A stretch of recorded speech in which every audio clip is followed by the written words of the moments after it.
Olá, você internauta, a paz do Senhor, no ar, pela TV CPAD, o seu programa Teologia em Foco. Nosso entrevistado de hoje é líder da Assembleia de Deus de Missão no Distrito Federal e também líder do Conselho de Educação e Cultura da CGADB. Recebemos pastor Douglas Roberto de Almeida Batista. Pastor Douglas, seja muito bem-vindo ao seu Teologia em Foco. A paz do Senhor, pastor Gilberto, é uma alegria e um prazer participar dessa programação.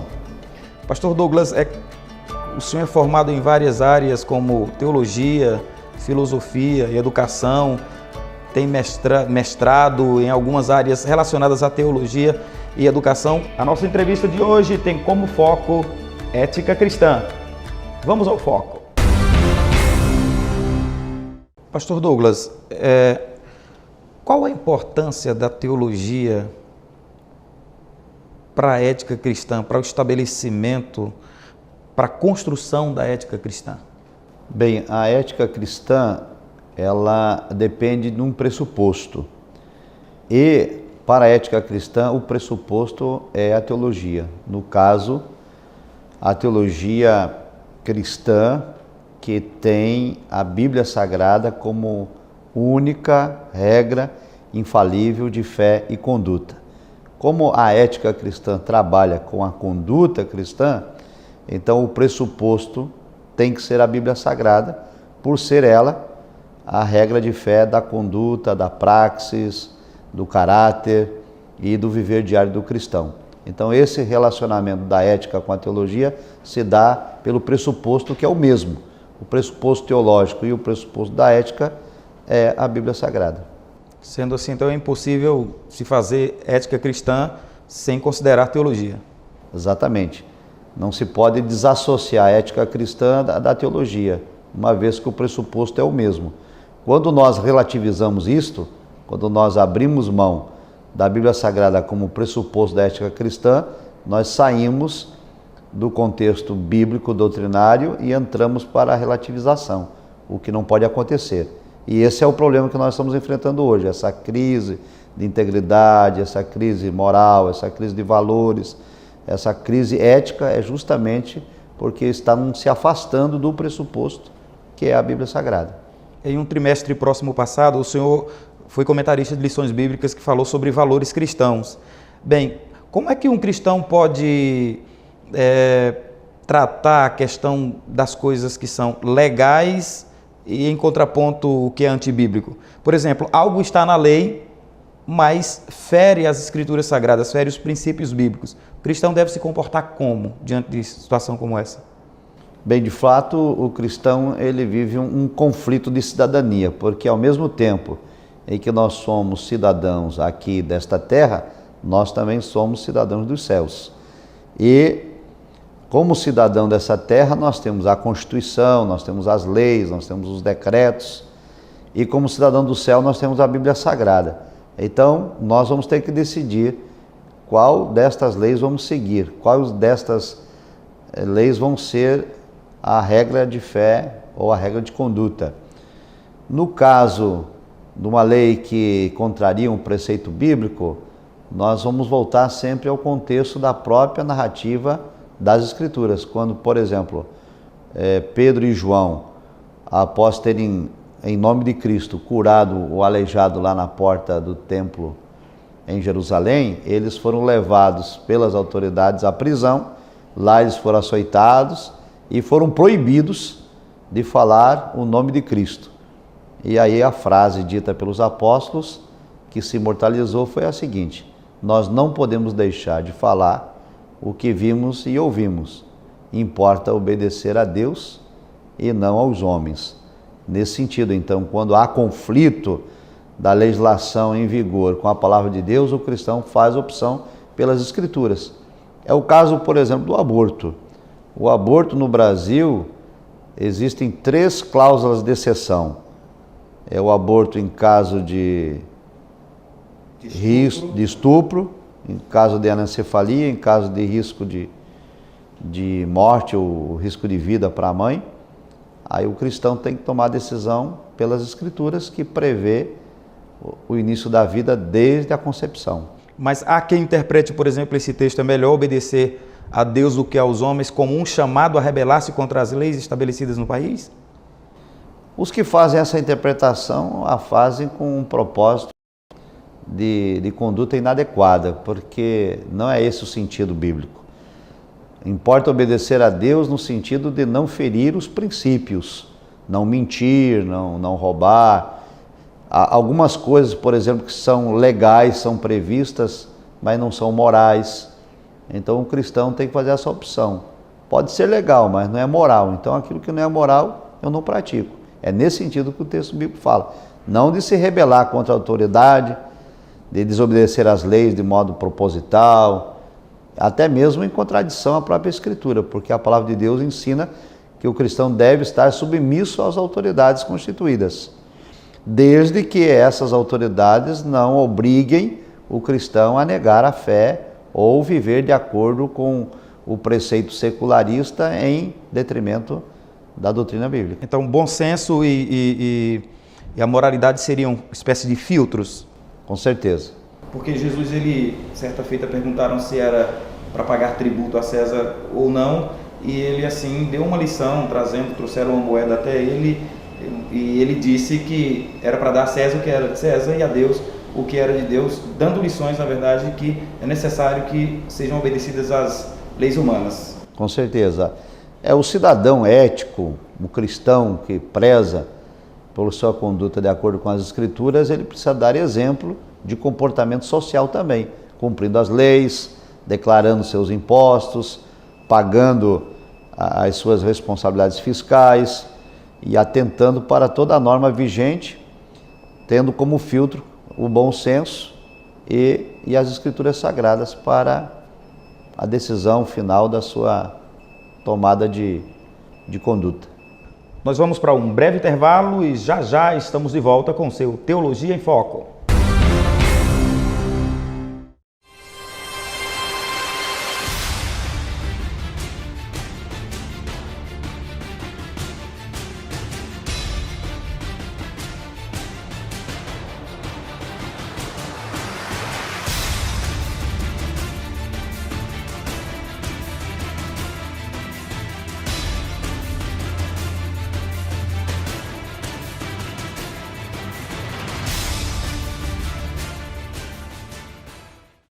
Experimente uma surpreendente viagem na história de Deus e uma forma confiável de aplicá-la em sua vida com a Bíblia de Estudo Cronológica Aplicação Pessoal. Totalmente colorida e ricamente ilustrada, ela oferece uma visão ampla ao inserir as Escrituras em 10 grandes eras, combinando os textos bíblicos em uma ordem sequencial de tempo desde a criação até o final. Bíblia de Estudo Cronológica Aplicação Pessoal, um produto com a qualidade CPAD.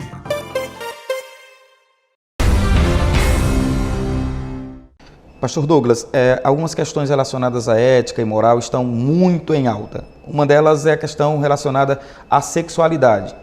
A pergunta é: nós não corremos o risco de darmos muita atenção às discussões éticas em relação à sexualidade e esquecermos outras questões também importantes, como, por exemplo, a corrupção? Certamente que sim. Nós precisamos tomar cuidado, porque a igreja não pode voltar o seu foco no combate a apenas uma prática imoral, mas a todas elas. Quanto à sexualidade, por vezes, nós os cristãos somos acusados de ser contrário à homossexualidade ou até de ser homofóbicos. Mas, na verdade, a luta da igreja é contra a imoralidade sexual. E a imoralidade sexual, ela não abrange apenas a prática da homossexualidade. Na imoralidade sexual nós temos o adultério, nós temos a promiscuidade, nós temos a pedofilia, temos a zoofilia, a necrofilia. Então toda a imoralidade sexual é um desrespeito aos valores cristãos. Mas se nós ficarmos focados só na questão da sexualidade ou da ideologia de gênero e esquecer, por exemplo, de colocar a igreja também no fronte contra as demais imoralidades, como a corrupção, porque tanto a homossexualidade quanto a corrupção, elas ferem o decálogo, né? Porque o decálogo diz que não se deve cometer adultério, mas também diz que não se deve furtar e que também não se deve cobiçar aquilo que é do outro. E a corrupção, de um aspecto bem genérico, ela é isso. É a cobiça que as pessoas têm daquilo que pertence ao outro. No caso da corrupção endêmica no país, especialmente na área política, quando as verbas públicas que pertencem ao povo são subtraídas e vão para o bolso de A ou B, de partidos políticos, e a igreja não pode ficar alienada e nem tampouco ser passiva com esta realidade. Então, o combate à sexualidade imoral, porque a igreja não combate a sexualidade. Nós somos seres sexuados e o sexo é uma bênção. Só a prática errada é que a Bíblia condena. E as questões, então, de corrupção não pode, de fato, deixarem de lado. A gente não pode focar só num erro em detrimento de ser compassivo com o outro. Assim, há quem diga que a corrupção está enraizada no DNA brasileiro. Bem, considerando isso, será que não há uma má interpretação, enfim, um mau conceito a respeito do que de fato é corrupção? Porque se a gente for pensar na diferença que há entre propina e presente, há meio que uma linha tênue em relação a isso. Será que o brasileiro não está pensando, não tem conceituado mal corrupção? Eu acredito que sim, porque na prática diária de muitos brasileiros, a propina está presente. E a propina é um método de corrupção, né? Então, às vezes, por exemplo, alguém está na fila com o sinal fechado e ele quer estar à frente dos outros. Aí ele comete uma infração de trânsito, vai lá para a pista da direita. É um meio de corrupção. Eu estou tentando levar uma vantagem, né, sobre outras pessoas. Na fila do banco, por exemplo, lá tem um cartaz. Prioridade, crianças de colo. Olha, criança de colo é a criança que não sabe andar, que precisa ser carregada no colo pela mãe. E aí nós vemos na fila do banco as crianças correndo de um lado para outro, andando normalmente, mas na hora de ser atendida, a mãe vai lá, pega a criança, coloca no colo, passa na frente de todo mundo. E a preposição diz claro, né? Criança de colo e não no colo. E o atendente do caixa não faz nenhuma oposição, atende. O pessoal da fila às vezes também não reclama. Então, de fato, nós temos esse problema. Às vezes a população critica a corrupção maior, aquela que causa um prejuízo maior, e esquece que a corrupção começa em pequenos delitos. E na ética cristã não se faz concessão. Delito é delito, seja ele pequeno, seja ele grande. E, pastor, o que é que a Bíblia fala sobre atentado à vida, sobre proteção à vida? Nessa pergunta aqui, na verdade, cabe falar sobre aborto, eutanásia, pena de morte. O que é que a Bíblia fala sobre essas questões? Bem, o princípio bíblico quanto a esse tema também está no Decálogo, que é o 6º mandamento, que pode ser traduzido literalmente como não cometerás assassinato.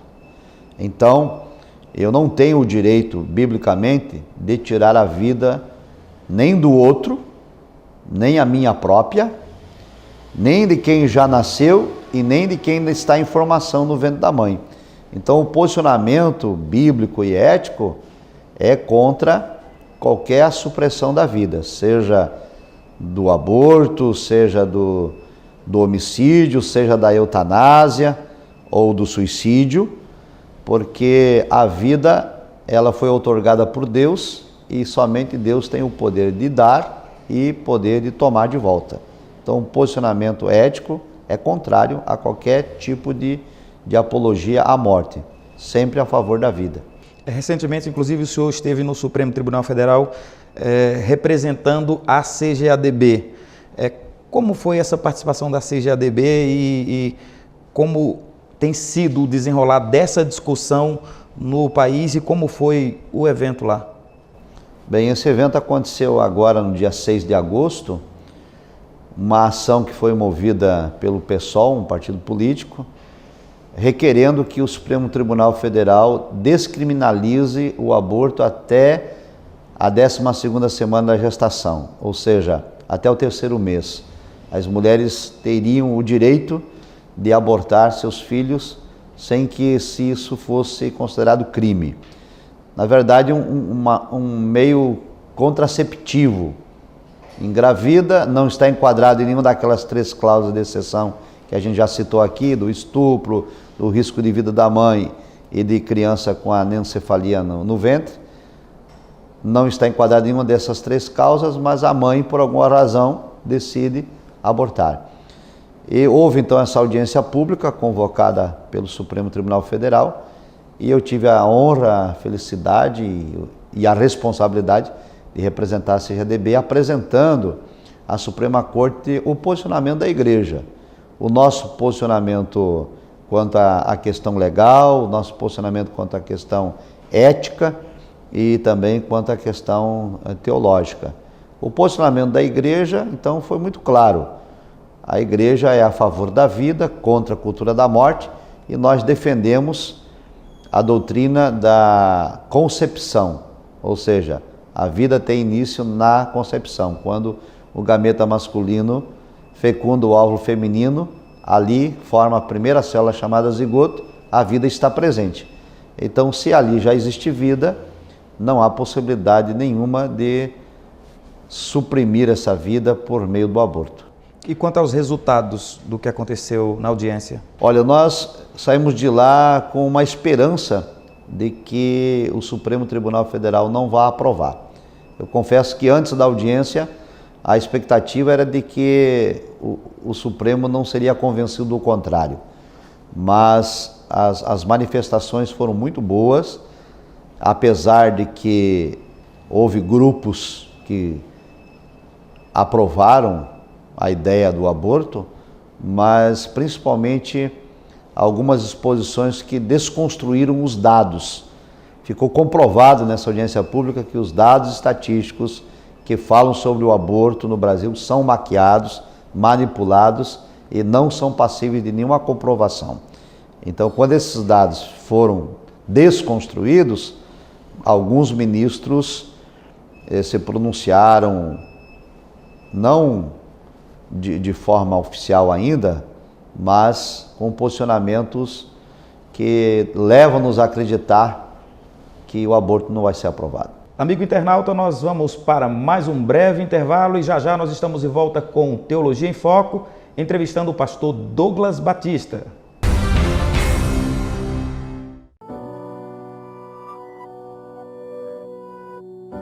O seu melhor ainda está por vir. Viva por inteiro. Ame por completo. Lidere com coragem.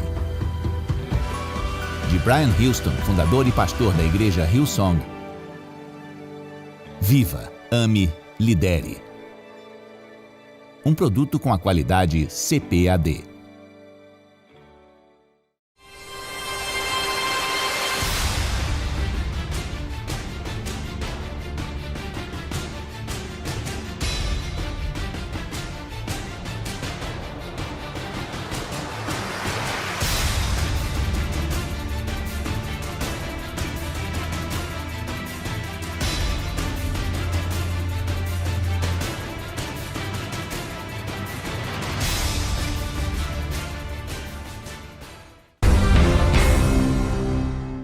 Continuamos com seu Teologia em Foco, entrevistando o presidente do Conselho de Educação e Cultura da CGADB e também presidente da Assembleia de Deus de Missão do Distrito Federal, pastor Douglas Batista. Pastor Douglas, nós estamos nos aproximando das eleições majoritárias. Bem, existem várias opções e candidatos e nesse pleito votaremos em presidente da República, governador, 2 senadores, deputado federal, deputado estadual. A pergunta é a seguinte: do ponto de vista teológico e bíblico, é possível o crente conseguir fazer um bom filtro na hora de escolher candidatos que de fato servirão à população e também façam defesa do que nós consideramos como de fundamental importância para nós que é a Bíblia Sagrada? Eu acredito que sim. Hoje nós temos várias informações disponíveis, tanto nas redes sociais, quanto na mídia impressa, e não é mais possível, então, que o cidadão brasileiro vá fazer o seu voto no escuro, sem conhecer o candidato ou sem conhecer as bandeiras que defende o partido político. Como cristão, nós não podemos, hipótese alguma, dar o nosso voto a algum candidato que esteja envolvido em corrupção, que esteja respondendo a algum processo, algum inquérito de suspeita de desvio de verba, ou de improbidade administrativa, ou prevaricação, ou qualquer outro delito ou mal feito, como se costuma dizer na política. E além disso, esse candidato, mesmo o ficha limpa, ele precisa atender às nossas expectativas no que diz respeito aos valores cristãos. Então, preciso analisar isto. Se esse candidato ou o partido político a quem ele se candidata defende ou é contrário às nossas bandeiras. Então, um candidato que seja a favor da ideologia de gênero, seja a favor do casamento homoafetivo, seja a favor da liberação da maconha, seja a favor da liberação do aborto, esse candidato não pode receber o voto nem o apoio do cristão, sob o risco de nós estarmos entrando em contradição, de dizer uma coisa e viver outra. Então, nesse caso, é interessante que o crente tenha conhecimento do perfil dos candidatos, do que cada um deles defende, e buscar essas informações, como o senhor citou, a internet e as mídias sociais estão repletas disso, mas fazendo a comparação do pensamento de tais candidatos e das ideologias de seus partidos com o que diz as Escrituras? Correto. É desse modo que nós temos que votar. Tem que votar com a consciência cristã. Eu não posso analisar, como cristão, apenas os bons feitos desse candidato, se ele já foi um político do executivo ou do legislativo, se já fez algo em prol da sociedade ou não. Esses são elementos importantes na hora da decisão, mas para o cristão, o que mais vale é a posição moral e ética desse candidato. Agora, por exemplo, para a presidência da República, nos debates que já aconteceram, nos pronunciamentos dos candidatos, todos nós temos ciência acerca do que defende e daquilo que cada candidato tem como posicionamento pessoal. E basta o cristão fazer esta análise, porque, lamentavelmente, em alguns casos, as pessoas votaram no passado em troca de algum benefício, por alguma questão financeira ou social. E aí eu me recordo de Daniel, por exemplo, lá na Babilônia, os seus 3 amigos que se recusaram a serem contaminados com as iguarias do rei. Então eles preferiram passar fome do que se contaminar. E eu acredito que o cristão precisa ter esse posicionamento. Não pode se deixar comprar por um Bolsa Família, por um prato de comida, por uma vaga, por um emprego, e vender assim a sua alma, negociar a sua fé. Nós precisamos, de fato, tomar muito cuidado na nossa tomada de decisão. Os embates a respeito dessas questões ideológicas estão em várias searas, entre elas a internet, né, as mídias sociais, mas nas escolas, nas faculdades, se tem muito embate. Estudantes enfrentam muitos embates quanto a essas questões de ideologias. E o Conselho de Educação e Cultura da CGADB está trabalhando um grande projeto voltado para a educação assembleiana, sobretudo não só a educação assembleiana, mas a educação no Brasil. Qual projeto é este, pastor, e em que pé anda ele? Bem, esse projeto tem a proposta de trazer ao nosso público evangélico, ao assembleiano em especial, a oportunidade de ter uma escola que não seja doutrinada por essas ideologias, como, por exemplo, o marxismo cultural.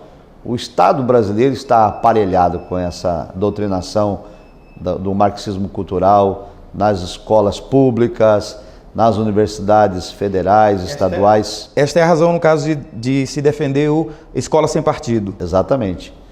Na defesa da escola sem partido, da escola sem ideologia, então, o Conselho de Educação e Cultura da CGDB traz essa proposta da criação da Rede Assembleiana de Ensino, que tem o apoio da mesa diretora, inclusive é uma proposta do presidente da Convenção Geral, o pastor José Wellington da Costa Júnior, e a proposta é de que seja oferecido aos nossos filhos e filhas, netos, netas, sobrinhos, primos, enfim, uma educação que tenha princípios cristãos, norteada pelos valores, mas também com qualidade. Desde a educação infantil, ensino fundamental 1, ensino fundamental 2, ensino médio e inclusive ensino superior. Esse projeto está em andamento. A proposta é de ser aprovado em abril do ano que vem, por ocasião da Assembleia Geral Ordinária da Convenção Geral em Belém do Pará. Aprovada, que tudo indica, os trâmites legais levam a entender que 2020 esse projeto já esteve efetivamente funcionando? Exatamente. Então, 2019, a aprovação do projeto, da parte administrativa, questão de estatuto, material didático, regimento escolar, as questões de ordem legal, e começar então em 2019 já, logo após a aprovação, a implantação, para que em 2020, com a graça de Deus, nós efetivamente já tenhamos algumas escolas em funcionamento. Pastor Douglas, o senhor pode agora se dirigir aos nossos internautas. Agradecemos por sua presença no Teologia em Foco. Muito obrigado, espero que nós estejamos em outros momentos reunidos e, quem sabe, voltarmos a falar um pouco mais sobre o projeto da Rede Assembleiana de Educação. O senhor tem espaço para se dirigir aos nossos internautas, deixando uma palavra de saudação de encerramento. Em primeiro lugar, eu quero agradecer a Deus pela oportunidade de participar do Teologia em Foco e deixar o meu abraço a todos os internautas, a todos os irmãos, a todas as irmãs, aos estudantes de teologia, aos já formados, àqueles que pretendem continuar os seus estudos. Eu gostaria de deixar aqui um pedido especial, que os irmãos orem por nós, pelo projeto da Rede Assembleiana, para que nós possamos de fato ter uma mudança de paradigmas, oferecer uma educação de qualidade para as gerações futuras e, de algum modo, contribuir para que a nossa nação brasileira não seja massacrada por esse marxismo cultural e que no futuro os nossos líderes os líderes desta geração que está por vir, possam receber um país equilibrado, um país melhor, uma nação temente a Deus, porque tudo é possível por meio da fé e por meio da educação. Um abraço a todos, Deus os abençoe. Esta foi mais uma edição do seu Teologia em Foco. Até nosso próximo encontro. A paz do Senhor a todos vocês, que Deus vos abençoe.